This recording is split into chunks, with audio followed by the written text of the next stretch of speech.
Nope, I'm ready to go. Are you cool? Excited. Okay, let's do this. Awesome. Hi, everybody. This is Bob Goodwin, founder of Career Club, and welcome to another episode of LinkedIn Live with Career Club.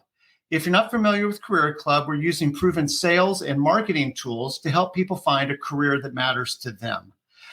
Please feel free to connect with me directly on LinkedIn, as well as follow Career Club. And then you can also check us out at career.club. Normally, our LinkedIn Lives are just that live, but unfortunately, we're not able to do that today because our guest is quite busy, and we're very pleased to get him as we can. Our guest today is the CEO of SHRM, the Society for Human Resources Management, Dr. Johnny Taylor Jr. And with that, Johnny, welcome. Hey, I'm glad you called me doctor. I have a JD, but I kind of don't call myself. I'm just Johnny. Thank you, Bob, for having me here. And Johnny, it is. So, Johnny, you're the CEO of SHRM. SHRM's what, 300,000 members in 165 countries? Yes, sir. And I believe it's the largest HR professional organization in the world? It is. Yes, very proud of that. And how long have you been at SHRM? Guess what? 5 years as of December 17th of this year. So congratulations. 4 3/4 years. Yes, I'm counting like my daughter counts her age, right? I'm 4 3/4, right? Yeah, there you go. Well, so just so folks can get to know you a little bit better, we do what we like to call Rock's Fab Five, which is just a little bit of an icebreaker. Yeah, a good friend of mine, Rock Robinson. People just get to know each other as human beings a little bit first. So where were you born and raised? Fort Lauderdale, Florida. Born and raised. Never left town until I went to college, and then it was only 26 miles away. You're a hurricane, aren't you? All the way, the U, baby. Yes, yes. No, I'm in Ohio, so Ohio State likes to talk about the Ohio State. So yeah, but we will defer to the Canes today. The U, I love it. And then just a little bit about your family. So, as I said, I'm born and raised in Fort Lauderdale. I have siblings, 3 of them, actually 2. There are 3 of us total. I have 2 sisters to my parents' marriage. And then I have a 32-year-old son and a 12-year-old daughter.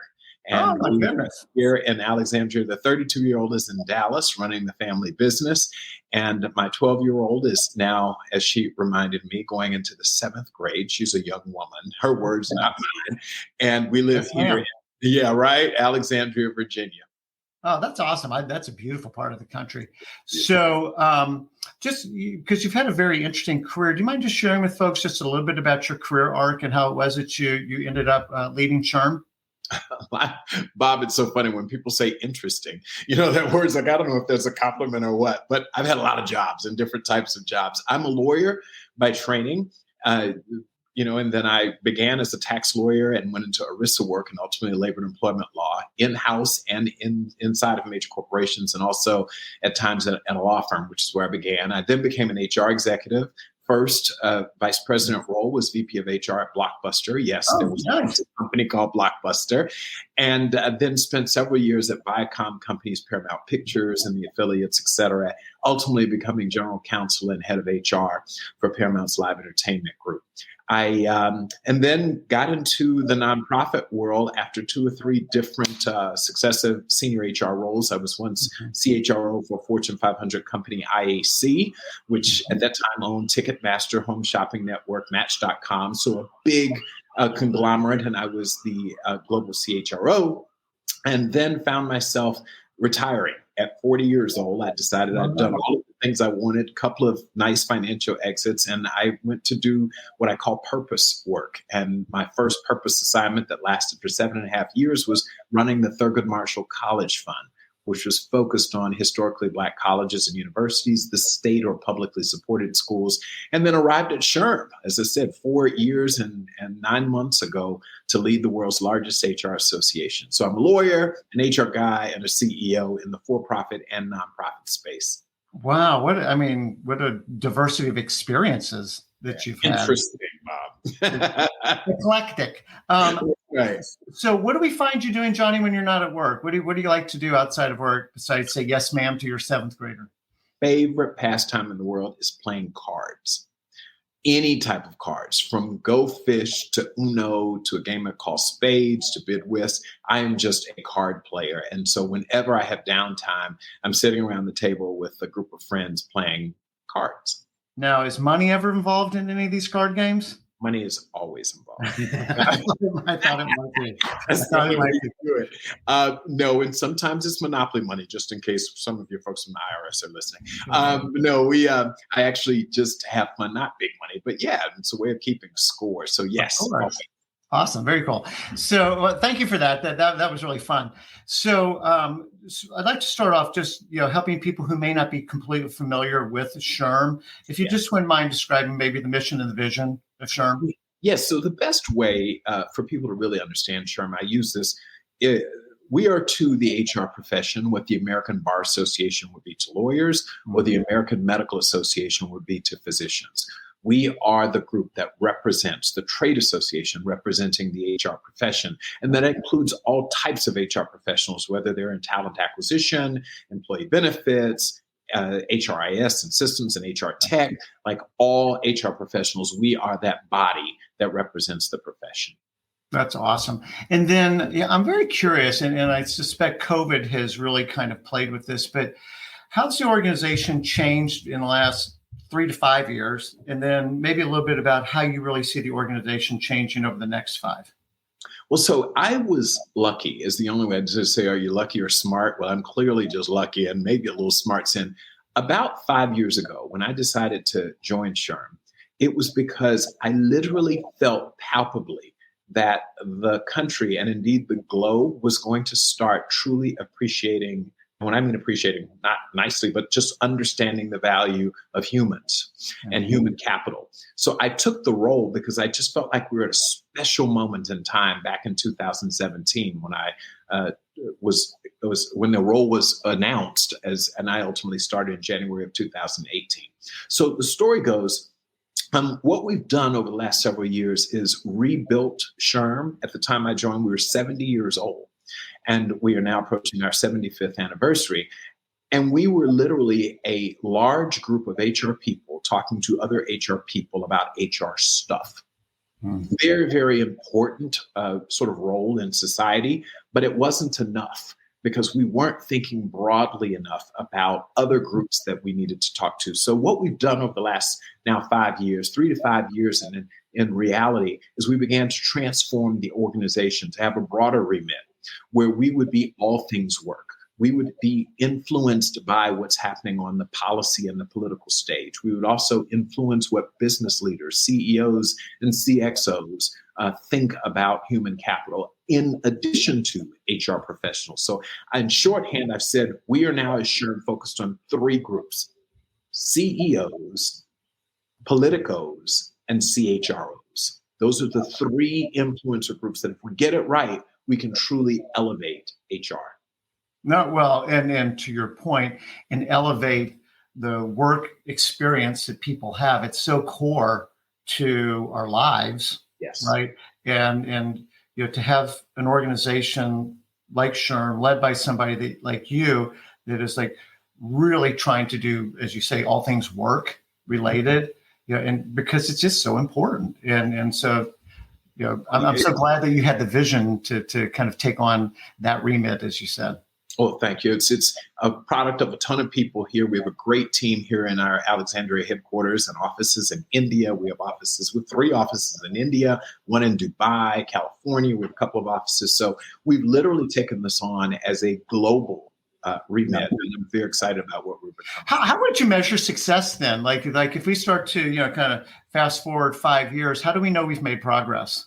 A couple of things, and I think very tangibly so. One is when we go into college and university campuses, students are talking about careers in HR. Like really, just as if it is, I want to go on Wall Street, or I want to be a finance person, accountant, doctor, lawyer, what have you, that you talk about. Really talented students are saying this human capital thing is something I want to pursue for a career. Yeah. Secondly, it is when CEOs and politicos in particular, those 2 groups, actually understand the value and appreciate the value of human capital. And the people who do it, who are called human resources professionals, when that just becomes common, and boards are saying we want data about how our employees are doing, what the culture is, and they turn to HR and SHRM as a source for information and data, we've nailed it. Yep. It's just highly ironic to me that, that it would still be aspirational that CEOs in politicos are thinking about, oh, what about the people? Right. God forbid. Really? Really? No. So, okay. No, Bob, it's something, if I may, it's just, you're so right on that, spot on that insight. For decades, the 3 decades or so that I've been in this industry, every CEO said people are our most important asset. Right. Every politician says it's all about the people. But in practice, when they went back to their offices, it was everything but the people. And so you're right. They've said it for a long time, but we're at this unique spot in history in a way that I've never seen in 3 decades, where I actually think they believe it now. Grudgingly, we've dragged them into the 21st century when it comes to these conversations around human beings. And now they are getting it and they're calling us out on it now. They're like, yeah, so now I'm here. I believe you. What do we do about the people? How can we get the most out of them? How can they get the most out of us? How can we make people's lives better? Yeah, well, it's funny you say that. Before the pandemic, the way that I say it is, for a lot of people, work was the frame, and your life had to fit into that frame somehow. And the pandemic has clearly flipped the script on that, and now the frame is life, and where does work fit into it? And I think that's a lot of what's driven. We'll talk a little bit about work from home and DEI and some things in a minute, but it's like these are real human beings with real lives that were highly disrupted, and they're not just work producing units and quote assets. These are people with, and everything that goes with being fully human. And, I think circumstances conspired against those two constituents that kind of push them into a corner and say, guys, y'all have to do something with this. You can't ignore it anymore. Amen. So just last question, just on SHRM, and then we'll dive into some of these topics. But personally, what are you finding to be the most rewarding aspects? You've got 5 years to kind of look back on. That, it's sort of an extension of what I've said. People actually, when I go around, are beginning to understand what human resources professionals are. Let me tell you, and I don't have to tell you because then anyone listening to this knows, HR has not been typically depicted well in sort of culture. You look at television, The Office, like no matter where you are, HR has not been seen as a place you'd want to go. It's the laughing stock of all of the professions. And what I've seen, and it's truly differentiated over the last couple of years, is people are seeing us as a profession and seeing us as a value-added profession. That's so not the brunt of the jokes, but actually like this is serious. And by the way, not just the compliance people or the Department of No.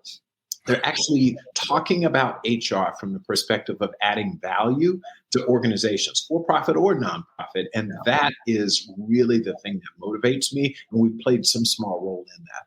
Well, I'm sure you played more than a small role. So using that as a segue, because I think that, if nothing else, the pandemic and the drive to work from home, right? And all of a sudden that became a strategic issue. Like, oh my gosh, how do we do this? And how do we do it well and not have the wheels completely fall off the bus while we're trying to run our business? And the CHRO became very front and center with the CEO on devising the strategies, that would work. And I guess kind of starting with that, work from home is obviously kind of a contentious topic now because there's companies that want people coming back to the office, and people are going, don't want to go back to your office. Thanks anyway. I don't want your free food. I want to be home. And I guess it's sort of what's your general take on that? And then I'd love to hear you talk about maybe your observation on best in class practices that you're seeing for people to kind of find the right balance. Yeah, so I think the term work from home is a little bit of a red herring. What we have found is, and I think let me cut to the chase, it's the reason why hybrid has ultimately come out as I think the way we're going to operate going forward, hybrid work place. It's because, yes, going back to March, April, May of 2020, when none of us even knew if the next day was going to exist, right? Of course you wanted to work from home for your safety, right? Your very life was dependent upon not coming into a workplace and putting you and your family at risk. Unfortunately, the narrative became then everyone wants to work from home, and that just isn't quite right. Over time, what we've learned is what people really wanted was flexibility.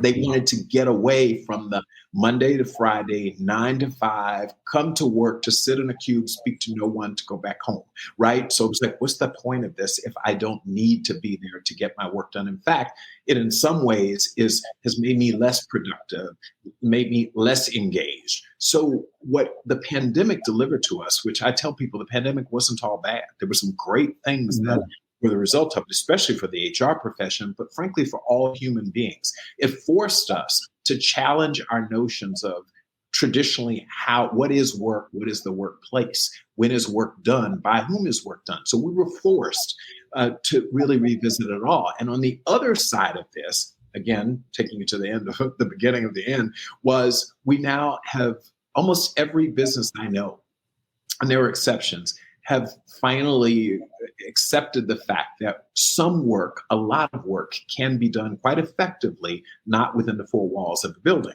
And that when we bring people together, we must do so intentionally and with purpose. There has to be some upside to doing it other than the CEO wants us to come in and the C-suite team members want us to come in, that there's actually some value.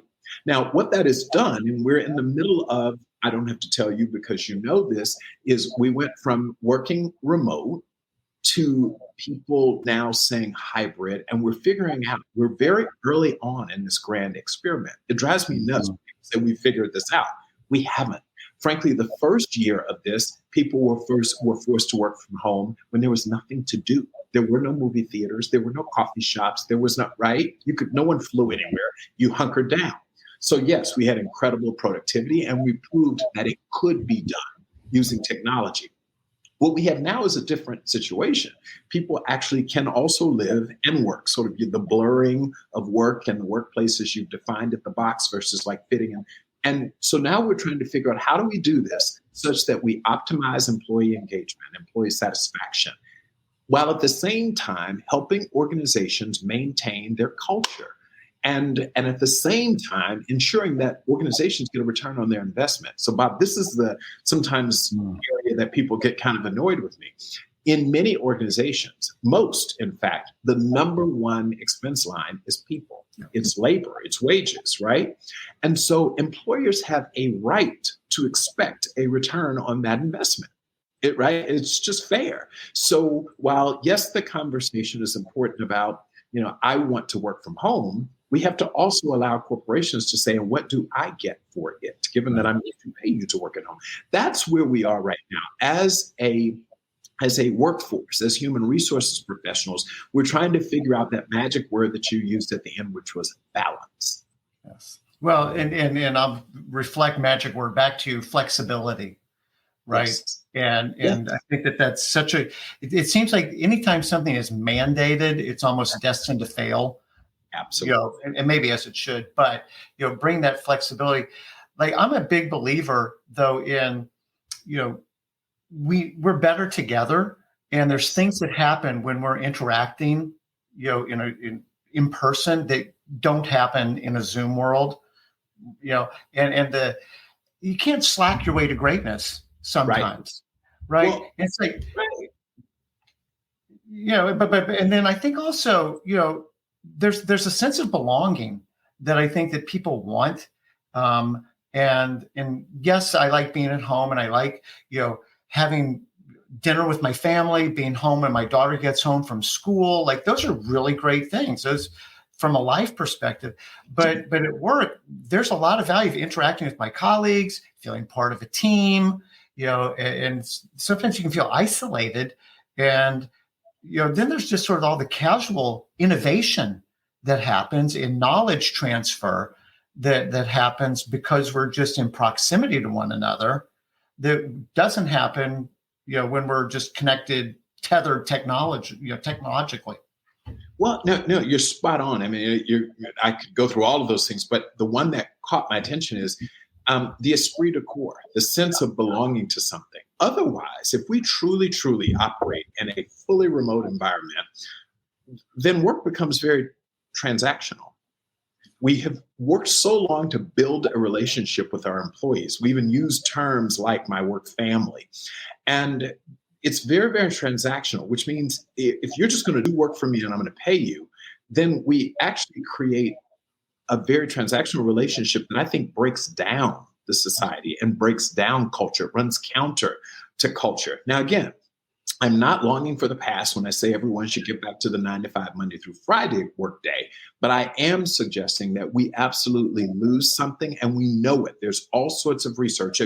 Remember, this is an experiment, and we're early on in the data collection, but there are very strong indications that we do lose something when people are working fully remotely. In fact, we have some data that tells us 1 in 4 Americans in the workplace report feeling down, helpless, isolated, depressed, because during that period when everyone was working remotely, they weren't doing what human beings do, which is interact and innovate.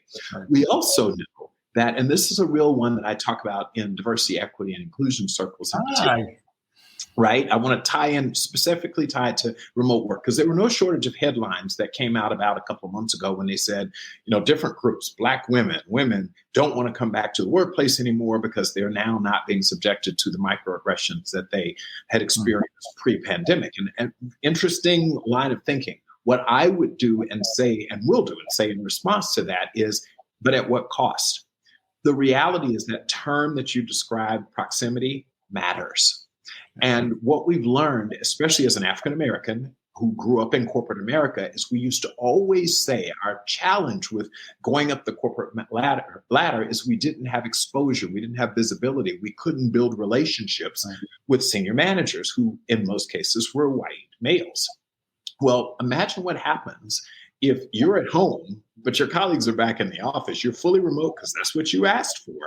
Meanwhile, the people in the office are building those relationships. Mm-hmm. All of the work that we've done to increase diversity, equity, inclusion, opportunity, mobility within organizations is now potentially, we're going to lose ground. And the person who says that's what I want doesn't know what that looks like 5, 10, 15 years from now in their career, because they've not built a network.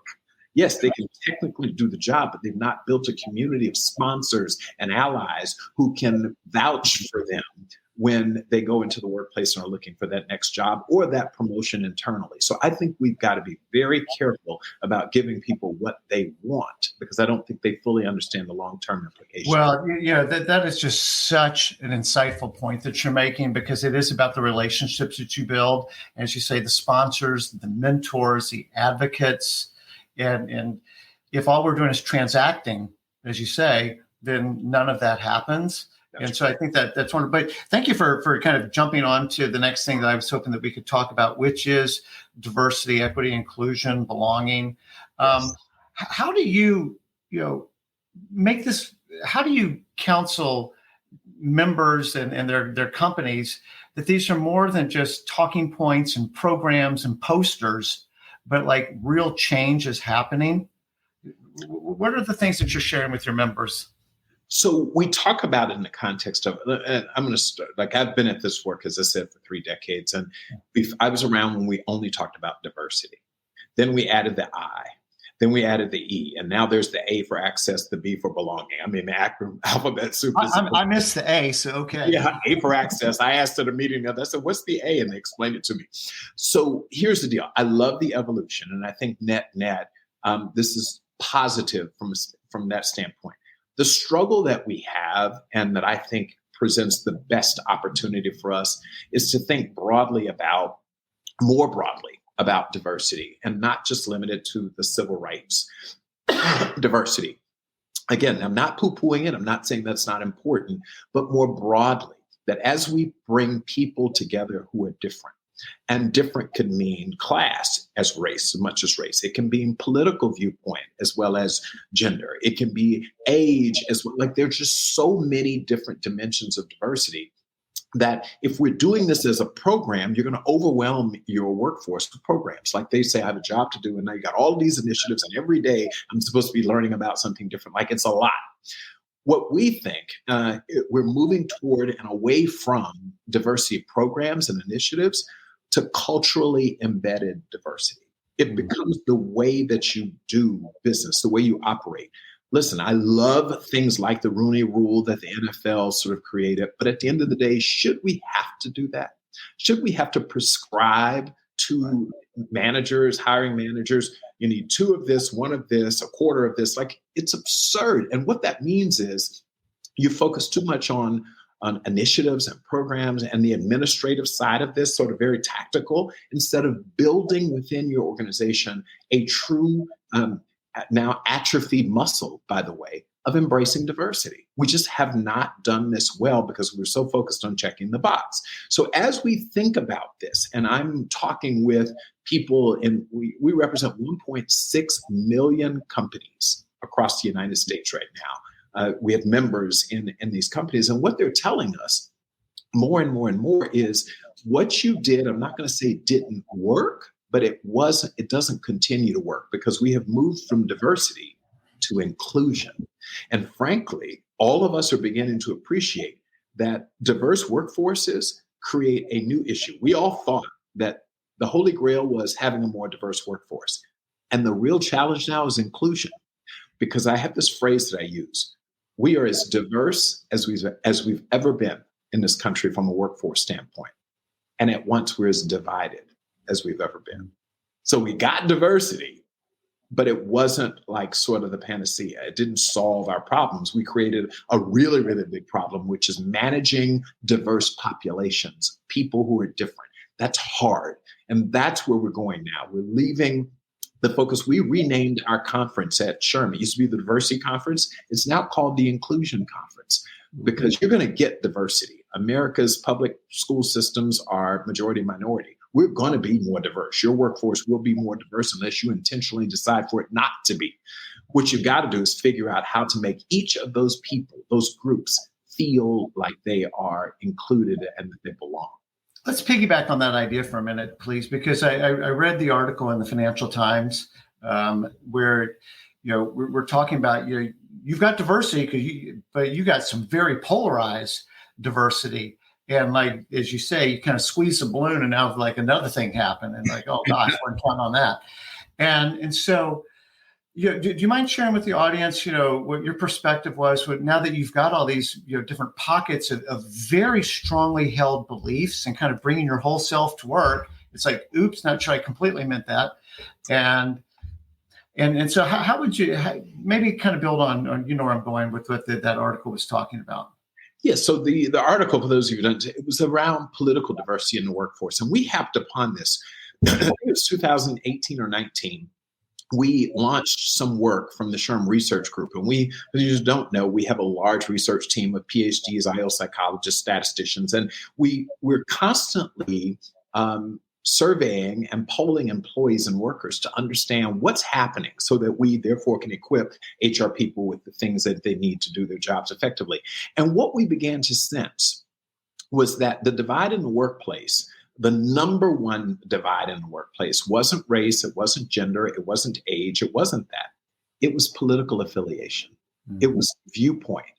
People felt as if, listen, I know I can't say this about race, age, national origin, gender. I can't say that because that's against the law, but I can openly discriminate, harass, chill from a chill in the conversation standpoint, conversations around political diversity. So you come to work, and if your tag is blue and mine is red, I can actually not talk to you. I can, during an interview, ask you what's your political affiliation or try to figure it out from your LinkedIn profile. And as a result, not hire you, not give you opportunities. And then when we did bring people into the workforce, if they were somehow to get past the hiring manager and not identify their political affiliation, when they came into the workforce, they faced outright toxicity.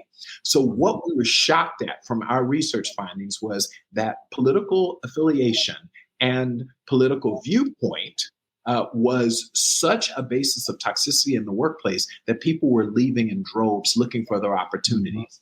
The opposite of diversity. So we began doing that work, monitoring it, figuring out how we could have conversations in the workplace. And then you had the 2020 election. You want to talk about, a divide. And then you went into, and we're facing now the 2022 divide. In other words, the country is so divided. I read something the other day that said politics are the new religion. And that's just the reality. And so we have these divides in the workplace that we're trying to bring together. And so what we are doing, and people like you, Bob, and all of us are saying, is we've got to not just focus on the more traditional types of different traditional types of diversity. We're going to talk more broadly and include different types of viewpoints and beliefs. And it's catching on. It's ugly, though, let me tell you, because we have now, as I said, it's the religion and we all have one, and we think the other person's religion is wrong, or at the minimum, ours is more right. And as a result, the divide in the workplace is pretty darn ugly. We are losing really talented people. And it's not good for us, especially in the middle of the Great Resignation and the war for talent. Yeah. And I don't know if this is right or not right, but as I think about this topic, it seems like the value that needs to be embraced is respect. Civility and respect. That's right. Hands down. And it's funny. Then I challenge organizations and leaders a lot. I said, forever we've said we're about diversity. I can't tell you the number of companies, I dare say 60, 70% of the Fortune 500 call out in their values or guiding principles or whatever statements that they have on their plaques around the office, diversity. We're committed to diversity. But in practice, they're not, right? It's diversity as long as I agree with it, right? And so we have called that out and said to HR professionals, to hiring managers, business leaders, listen, if you're not committed to diversity, then say it. But if you are, then that means you've got to get comfortable working alongside people who share different viewpoints. Right. And you have to find a way to have discussions versus debates. You've got to find a way to disagree without being disagreeable. And that gets back to this concept of respect. Yes. And we've lost that. Like, there was a time when we could all disagree. Think about that. There's some interesting research that talks about there are families that can't talk about politics over the dinner table anymore. Like, they just can't have the conversation. And that level of just vitriol toward the other side now shows up in the workforce. So I say there's the lunchroom table and the dining room table. Neither of them now can talk about that. And it's troubling and troublesome. But the good news is people like you and I are talking about it and daring people. I'm just thinking back right now, harken back to the day after the Trump victory. Let me tell you, I had people calling in saying, I can't come to work this week. Like, I just can't do this. And I had people who did come to work and saying, I can't sit next to that person. I was so shocked. And I said, you do understand how this works, right? Two people in a race, someone's going to win, someone's going to lose. You do know that, right? And so what we've got to do is half of or more of the population was going to be unhappy their person didn't lose. But how is that different than the Super Bowl in some ways, right? The next morning, your team won and the other team didn't.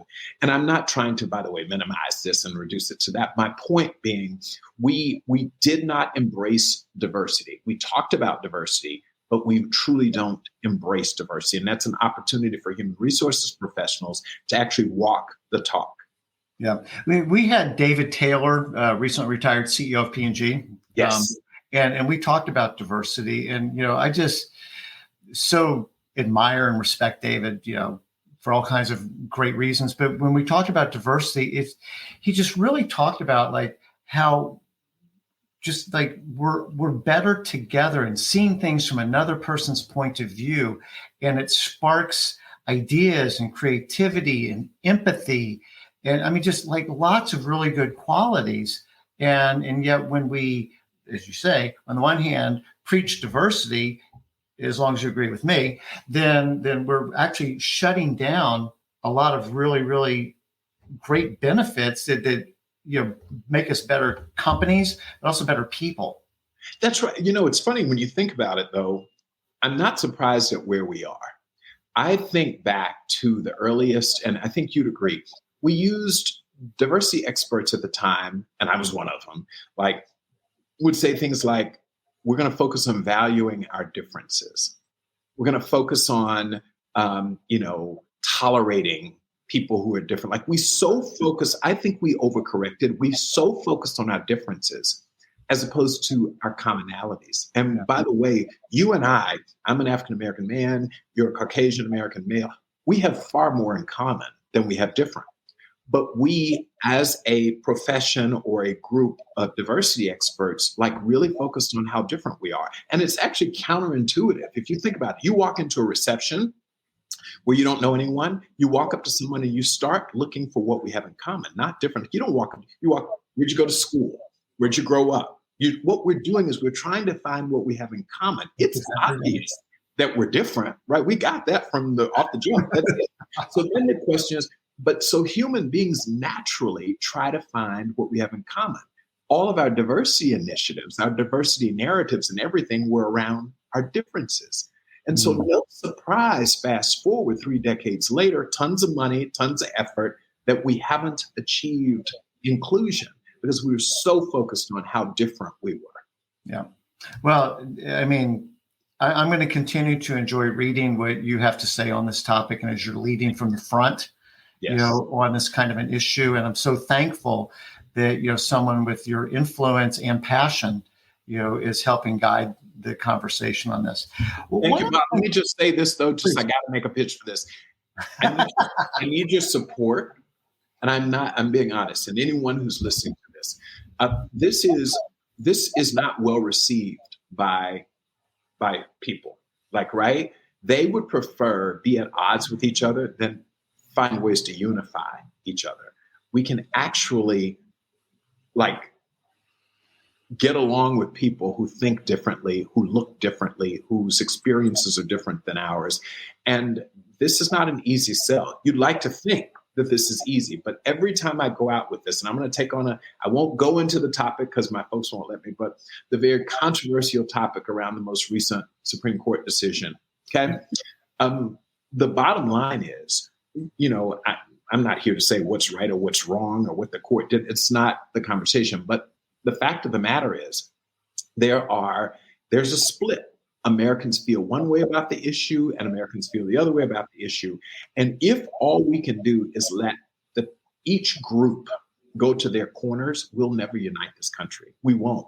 And that worries me more than anything. But I need your support when I say these things, because while you and I can sit here and have a great conversation and say, I get it, the attacks from the cowards on the internet who won't use their real names a lot of times, and it's exhausting, because all I want us to do is bring us together, because we're stronger together, to use your phrase.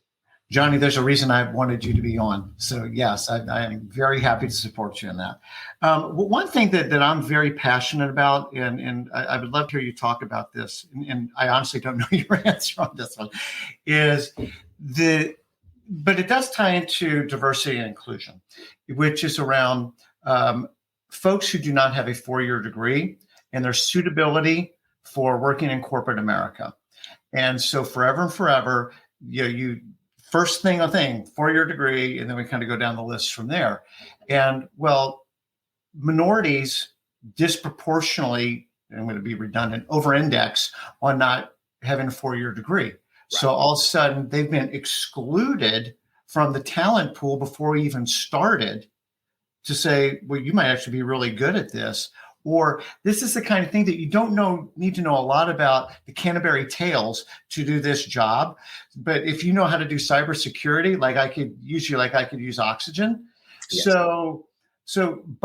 But you don't have a CS degree, so I'm really sorry, you can't work here. By the way, we've got 40 openings for cybersecurity, and we're trying to outbid the next employer, and we just keep taking our people costs up.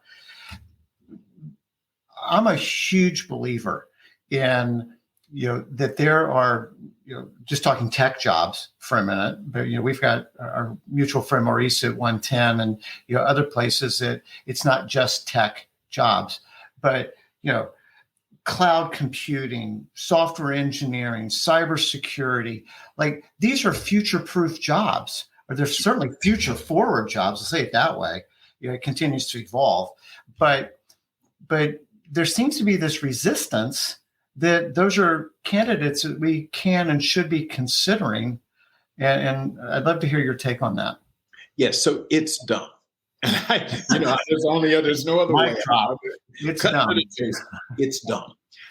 It's amazing to me that we have, and I'm not going to blame all of this on HR, by the way, because I think there is some lazy HR going, which means the degree is a proxy, and the type of school you went to is even more of a proxy, and your ranking in the class is like we've literally layered in so that we thought we were making it more efficient, the talent acquisition process. So that's on the HR side. On the hiring manager side, since most people in management have a degree, guess what? We have a bias. We have a bias towards people who have a college degree. And as such, the hiring manager is asking HR to bring them candidates who have college degrees. HR, when it pushes back, and on occasion, I've met some really talented TA and recruitment professionals who do, they say the hiring managers won't hire them. So there's this interesting dynamic where everyone's pointing at each other. Well, let's just face it, there's some realities. The American birth rate has been on a 22-year decline. In fact, during 2020, the pandemic year, the birth rate dropped 4% over the prior year. So we don't have the luxury, let's just be blunt, we don't have the luxury in a growing economy to have to select people out who could otherwise do the job. So that's when I use the word dumb. It's like if you're trying to grow your business and you need people and you are weeding out people who could do the job because of your bias, either because you think it's efficient or because you think, well, I went to college and you should go to college too, then this is like silly. It really is. So what we've done, and I'm so glad you brought this topic up, if you can't tell I'm passionate about it, is we've said we have got to literally destigmatize not having a degree. That is not in any way to be confused with me saying a degree doesn't matter. I actually think and will forever believe, and I'm thankful, I'm a product of what a college degree can do for you, having parents who didn't finish college, first generation, and what it has done to my life. So destigmatize not having a degree. You talk about double negative, right? So that's what this is about right now. And this will be one of my enduring pieces of work, is that we use our platform, HR professionals, to get over our own biases, but also to try and influence hiring managers to say, listen, we have a limited number of people. Back to that birth rate. As a result of having fewer people, we are going to have to look at untapped pools of talent. That includes the formerly incarcerated. It includes people who are differently abled. It includes people who don't have college degrees. And I got to tell you just a quick anecdote. So right here at SHRM, we're supposed to be the organization that gets this better than anyone.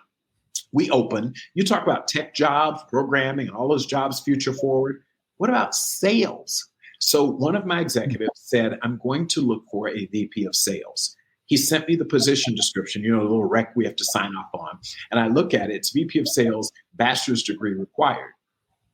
So what? Some of the best and most talented salespeople, you want to talk about a future for a job, there's always going to be salespeople. They didn't have college degrees. So I pushed back on them and I said, you got to make the case to me. There is no reason in the world that someone in sales needs a bachelor's degree to do this job, right? So he comes back and he says, okay, I revisited the job description, I've rewritten it, and it says bachelor's degree preferred. he thought he had done something, right? So, and this is at SHRM. I can be vulnerable enough to say even we have the bias right here in this organization.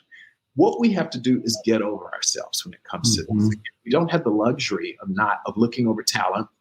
And there are a lot of really talented people who can do corporate jobs, by the way, desk jobs that don't require it. So we're doing a lot of work right now with Stand Together, 110, a number of organizations, Opportunity at Work, to see how can we, not eliminate the job description, because I think you do have to tell people, you do have to describe the job, but we've got to be thoughtful to say, what do you do in this job? And then figure out if the person on the other side of the interview can do it. Not do they have a degree to get these jobs. Yeah. Well, thank you. And just to put the exclamation point on that, I believe that when we get further down the road. Because I think Joe Fuller at Harvard says just like we would open the talent pool by 30 million people. That's a lot of people. But so one, it improves that person's life. Yes. By definition, right? And at Perscolis, which is an organization I'm very passionate about, they talk about thriving wages, not living wages, because that sounds like your water spraying up in your nose. It's like, no, thriving wages. Families get changed, communities get changed. Here. Right? And then the companies are better. We had Julie Elberfeld, who's CIO at Capital One. Yes. And she came on and she talked about when they were doing like application development, like consumer apps, getting people in the room that, didn't come from the same background, saying, well, no, actually, I wouldn't use it that way. I would use it this way.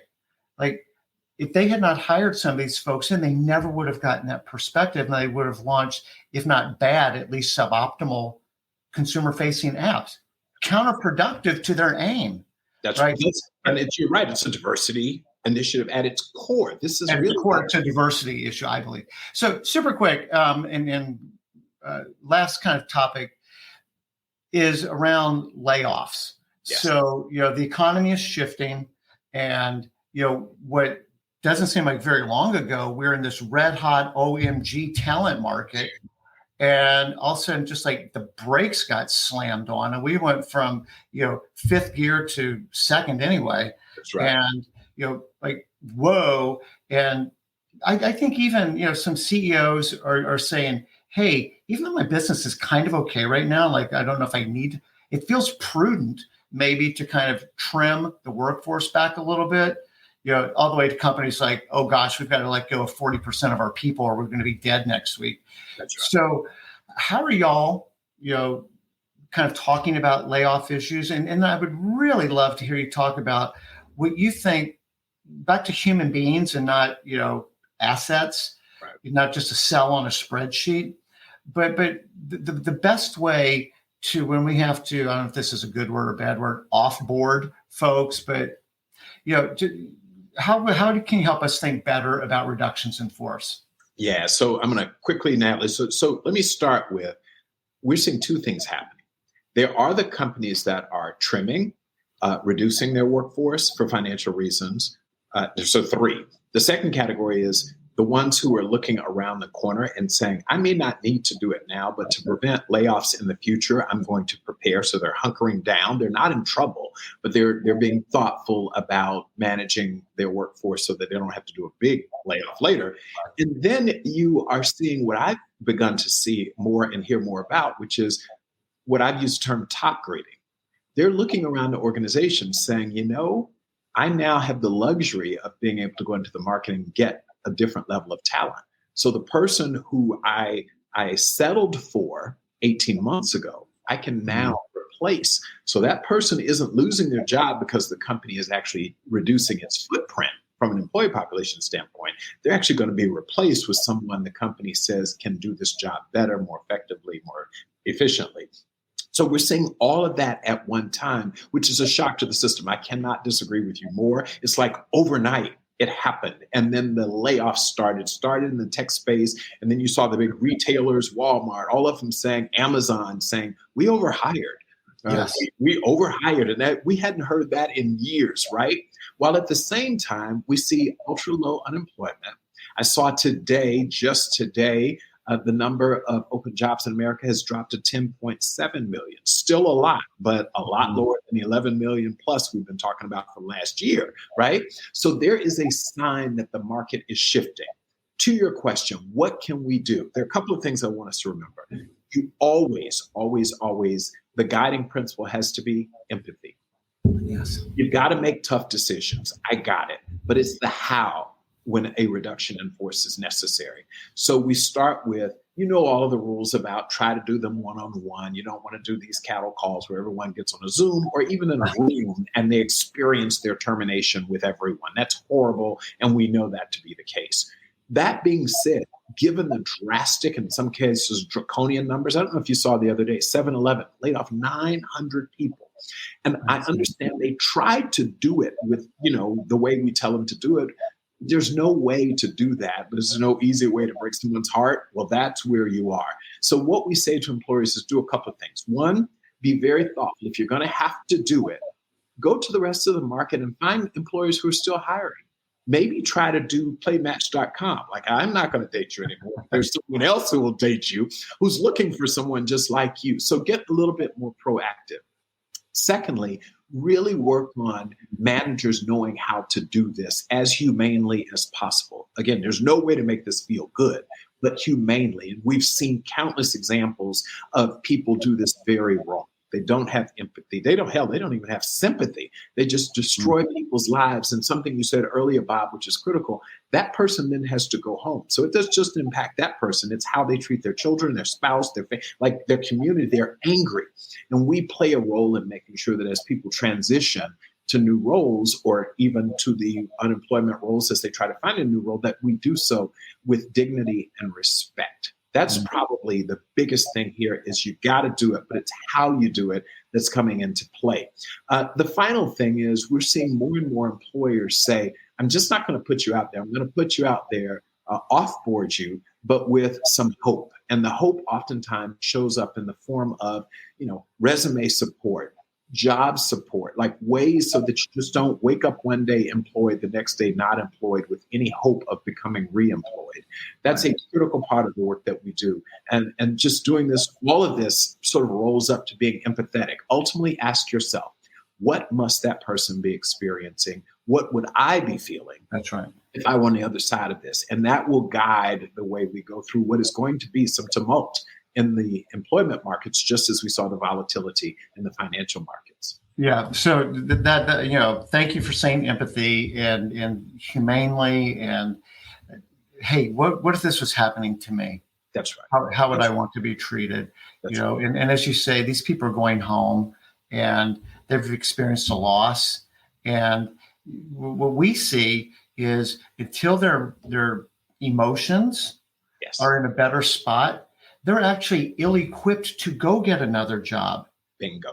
Right. And your word toxicity, there's a toxicity that's internally that until that's cleansed. Well, first of all, don't do that to people. Then we don't have to worry about it. But to the extent it's, you're just like doubly hurting somebody to move on to a healthy next place. So this is awesome. Like you talked earlier about, I really appreciate it, like making HR a cool place to be. If you were giving a talk, and you probably do this, but if you're giving a talk to a group of, high school sophomores or college sophomores, you're still picking their major, kind of thing, what they want to do. Maybe I graduated with a general business degree. I don't know what I don't know. Make the pitch for why HR is a great place for me to take my career. We're a knowledge-based economy now. We moved from the agricultural to the automated and all of that. We are now clearly and squarely for as long as we can foreseeably, we're going to be in a knowledge-based economy. And knowledge-based economies thrive because of people, who they have doing their jobs. Like I can make a phone, Nokia can make a phone, Apple can make a phone, but ultimately it's who has the best people designing it, thinking about it, selling it, marketing it, all of that good stuff. So you're going to be literally, if you join HR, you're going to join the profession that helps your organization not just survive, but as you've called it, thrive. You literally cannot grow a business without the right people. Full stop. So how cool is it to be involved in helping organizations find those people, motivate and engage those people, and ultimately promote those people? If you can do that, you literally will walk home at night. And I've had that moment when I say, this business is working because of me. I mean, it literally isn't. I'll tell you quickly, when I was at Blockbuster, I really would appreciate the fact that if a store had 3 fewer staff that night, we sold less product. We rented fewer videos. Mm-hmm. So I literally could tie my work as an HR professional to the overall financial success of this business. Now that's really a powerful feeling from a professional standpoint. Yeah, but no, that's awesome. And again, you talk about future-proof. Everybody needs salespeople. Everybody needs people. And we need folks that know how to optimize and create the best environment possible for people to thrive. And that's an HR professional. Johnny, if people wanted to learn more about SHRM, what's the best way for them to do that? It's kind of easy. It's SHRM, SHRM.org. And we have tons of information. Some of it you got to become a member to get past, into the deep research, well-financed work. But there's a lot of information for employees, employers alike. So go check it out, SHRM.org. Awesome. Johnny, I cannot tell you how much fun this has been. You're a fun person, but wow, the depth of knowledge, insight, expertise was just off the chart. And I'm just so pleased to have had the opportunity to spend a few minutes with you today. So thank you. It's been my pleasure. Thank you to all. And for all of you out there doing the work, keep up the battle. We're changing lives. Amen. Awesome. Thank you. Thanks so much. And thank you everyone for listening. This has been a wonderful interview. And Johnny, thank you again. Thank you. Be well.